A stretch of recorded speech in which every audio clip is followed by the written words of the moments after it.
Hey guys, I'm Nick for Chelsea Lone here, and today I'm here with someone else. Who are you? Introduce yourself. I'm a dickhead. No, hi, I'm Charlie. Right, and basically I uploaded a video today, is about the Hypnosis talk, and we both saw the Darren Brown thing, but Charlie thought it'd be a good idea to do a commentary about, well, how about you say what it's about? Okay, right, I've seen my friend get hypnotized before. It's really, really weird, actually. It sort of makes you do a bit of a double take about, like, what you're actually doing. Like, I don't know, it's really weird, so I'll just go ahead and tell the story. So it was me and my friend Alex and someone else, I can't remember who else it was, but we were walking back from school after hockey training, and basically this guy that used to go to our school, but he was now at college, so he was the year above us. He was walking down the road in front of us, and my friend Alex, who's the year above me, basically he recognised him, and he knew that he was into hypnosis and could do card tricks and stuff. So basically he just ran up to him, tapped him on the back, and just said, "Can you hypnotise me, please?" And a bit of a weird request, really, but yeah, and the guy basically just agreed to, and so he started off doing some, like, I guess for him they're quite easy, small sort of tricks that were quite impressive to us. So what was it? What was he doing? Like, what stuff? Let me finish my story. Okay. Oh, by the way, this is Charlie's gameplay, and I recorded it for him. This is my sniper gameplay. It's not really that. It's all right, but no. 25-5 team deathmatch. So yeah, anyway, continue your story. So basically, he did some small things. So like, first he did this thing where he basically got Alex to completely relax and like close his eyes, and then he sort of like talked really. I don't know, he talked really sort of smoothly and quietly, and just got him to be completely relaxed. And just camping douchebag on the bins. Yeah. And then I lost my place. Fuck you, camping douchebag. Fuck you. Alex. Yeah, maybe do some little things. Yeah. So he basically got him into this state that he could get back into. Basically, he was really relaxed. His eyes were closed, and he said that afterwards that he could hear the guy's voice, like, echoing, sort of. But, basically, he first made him do something like, made him forget the number 8, so he told him that when he awoke from this sort of sleep, he wouldn't remember the number 8. So, he woke him up from the sleep, and he said, right, can you count to 10, please, with your fingers? So he looks at his fingers, and he goes, 1, 2, 3, 4, 5, 6, 7, 9, 10, and he looked really confused because he's still got one finger left on his hand, and he knows that he's got 10 fingers. So he's like really quite weirded out. Check out this headshot. It's amazing. Oh, beastly. And yeah. Anyway, continue. So he's really confused at why he can't just pick all the numbers from his fingers, because he's forgotten the number 8. So it puts him back into the sort of hypnotic sleep, and makes him remember it again, and then it makes him forget his name and think his name was Ivan, which was really weird. Like, at first he told him his name would be Ivan, but Alex said wait, and like Alex started laughing, and he was like, no, I'm not in the sleep again yet. So he did it again and told him his name would be Ivan. So when he woke up, the guy said, "What's your name?" And he said, "Ivan." Like, I don't know, it might have just been, I think that one worked, but then he moved on to some really creepy things, like he made him think that everyone was naked. That was a really weird one, because it was really weird because he was like staring at us, and he thought we were naked. And in person, like just as he'd finished hypnotizing him, this guy rode past on his bike, and as you may have noticed, the gameplay's over, so we'll have to find another gameplay. Yeah, something else over the top.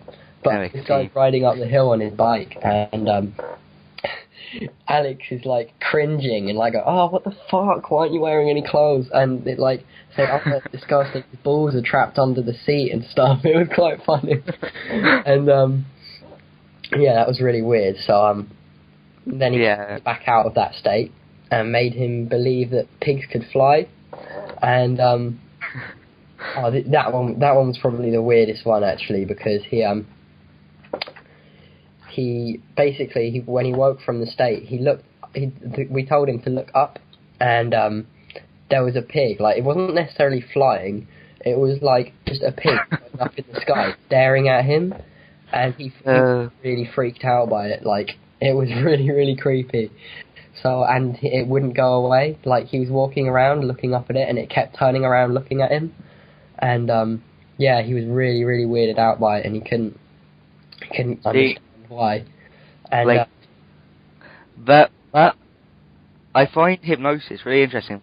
That when you get people to do stuff which you want them to do. Yeah, I really want to be able to do it, but I was going to get a book on it and try and learn a bit myself, but my dad wouldn't let me because, like, yeah, it's dangerous. It is like, dangerous. You know, like, going back to Darren Brown, which I did in my commentary, basically, if you can get him out of that state, then every time he saw someone with a polka dot dress and a ringtone, he'll be ready to shoot someone. Yeah, exactly. I mean, so you've taken people's mind apart, like, you're changing things in their unconscious, and then you're saying that you put everything back together again, and you fixed everything. At the end of the episode, he's like, from now on, you'll never have any more reactions to this ringtone, and when you see a polka dot pattern, polka pattern, you won't. Say if it didn't work, then you know. I mean, who's to say that, like, one day he won't? It won't. Did you see the bit where like they had like a little break in between it all, didn't he? He went round to his house and he's standing there talking to the guy, and then he gets out with polka dot,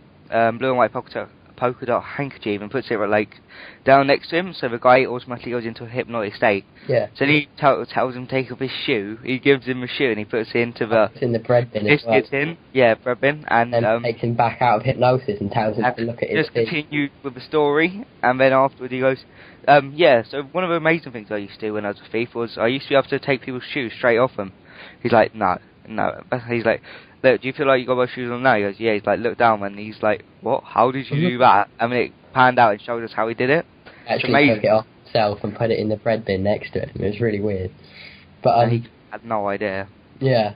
And also, when you're in that state, like, you don't really have any track of time. Like, we must have finished training at about, like, 4:30 or something, and it was about 6 o'clock when he'd finished, when he'd gone through all the things. Like, one of the things was whenever anyone said cheese sandwich, like, he looked up to the sky and he couldn't help it. Like, he couldn't stop himself from looking up at the sky.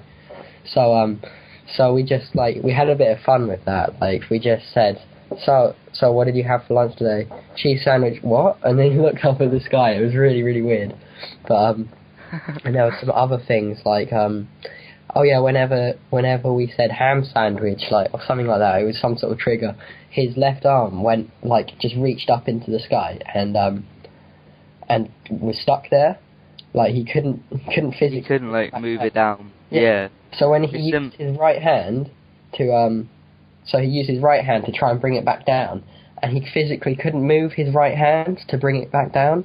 But when he moved his right hand to touch his left hand, with no intention of bringing it back down, he could actually touch his left hand. Like, I'm doing it now, I must look really weird. But he like reaches up and he could touch his left hand, like, in his arm and stuff. But as soon as he had the intention to bring his left arm down again, his body just locked and he couldn't do anything. So that was really, really weird until we, like, told him he could bring it back down again. Like, it's just amazing how they can get people just do stuff so easily. Like, I'm not sure if it was Darren Brown or someone else. He hypnotised the guy into going into his bank and taking out all the money and giving it to him. Yeah. Obviously, he wasn't actually going to take it, but, like, you know, how Darren Brown just does it. He just walks up to him, just touches the back of his neck, goes to sleep, and they just do it. Yeah. So what you could get people to do, like, it'd just be amazing. Yeah, I know. Like, you could like. But it's quite disturbing as well. Like, you could. It's just it's worrying, you know. You can make people forget who they are and where they live, and they'll just be wandering around, like, being really confused, and it would be so. I don't know. It would be horrible. It would be horrible. we should probably start wrapping this up in a minute. Should we wrap out now? Well, Save some Modern Warfare 3 talk for another commentary. yeah, we'll do another commentary and do some Modern Warfare 3 talk, but now I need to go... Oh no, I could use the first part of that demo game, which I used in the second half, couldn't I? Cool. So, yeah, okay guys, that has been a dual com with me and Charlie. Hope you enjoyed. Remember to rate, comment, and subscribe to myself and Charlie. So I hope you enjoyed. We'll see you later. Say bye, Charlie.